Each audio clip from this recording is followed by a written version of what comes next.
અમદાવાદની મેટ્રોપોલિટન કોર્ટને બોમ્બથી ઉડાવી દેવાની ફરી એકવાર ધમકી મળી છે। કોર્ટની રજિસ્ટ્રાર ઓફિસમાં આવ્યો ધમકીભર્યો મેલ। પોલીસે તાત્કાલિક સમગ્ર બિલ્ડિંગને ખાલી કરાવીને હાથ ધરી છે તપાસ। ફાયર બ્રિગેડ, બોમ્બ સ્ક્વોડ અને ડોગ સ્ક્વોડની મદદથી તપાસ હાથ ધરવામાં આવી।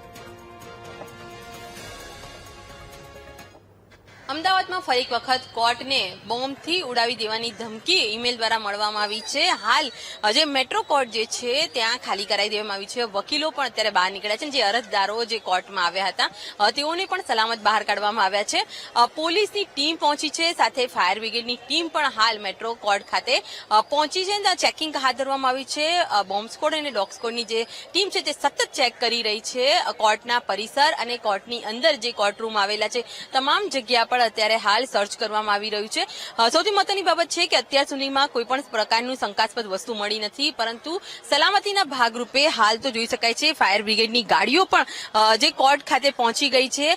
બીડીડીએસની ટીમ પણ અત્યારે હાલ સમગ્ર વિસ્તારની અંદર તપાસ કરી રહી છે, પરંતુ શંકાસ્પદ વસ્તુ નહીં મળી આવતા હાલ તો પોલીસે રાહતનો શ્વાસ લીધો છે અને સાથે જે કોર્ટરૂમમાં ચેકિંગ કરવામાં આવી રહ્યું છે અને પોલીસનો ચુસ્ત બંદોબસ્ત વચ્ચે હાલ જે સલામત રીતે જે વકીલો જે છે અને જે અરજદારો છે તેઓને કોર્ટની બહાર નીકાળવામાં આવ્યા છે। પરંતુ ફરી એક વખત આ બોમ્બની ધમકીએ અફરાતફરીનો માહોલ સર્જાઈ દીધો હતો અને સતત જે રીતના કોર્ટ અને સ્કૂલોને બોમ્બની ધમકી મળી રહી છે તેને લઈને હાલ સાયબર ક્રાઇમની ટીમે ગુનો દાખલ કરવાની અને જે આરોપીઓ છે તેને પકડવાની કાર્યવાહી હાથ ધરી છે। કેમેરામેન નરેશ સોલંકી સાથે અનિતા પટણી, વીટીવી ન્યૂઝ, અમદાવાદ।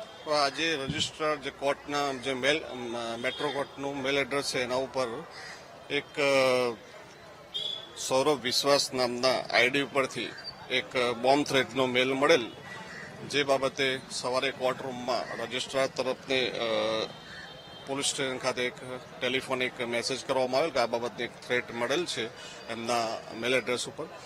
જે અનુસંધાને પોલીસ સ્ટેશન તરફથી તમામ પોલીસ સ્ટાફ અત્રે પહોંચી ગયેલ। ત્યારબાદ બીડીડીએસની ટીમ તેમજ ડોગ સ્ક્વોડ પણ પહોંચી ગયેલ। બિલ્ડિંગના તમામ ફ્લોર ઉપર હાલમાં થરો ચેકિંગ, ફ્રિસ્કિંગ ચાલુ છે બોમ્બ સ્ક્વોડ તથા બીડીડીએસ ટીમ દ્વારા।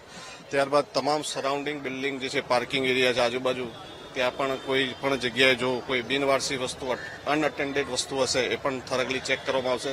તમામ જજીસના રૂમ, ચેમ્બર, કોર્ટ રૂમ તમામ જગ્યાએ હાલમાં ચેકિંગની કામગીરી ચાલુ છે। હાલ સુધીમાં એવું કોઈ શંકાસ્પદ એવી કોઈ વસ્તુ મળી આવેલ નથી।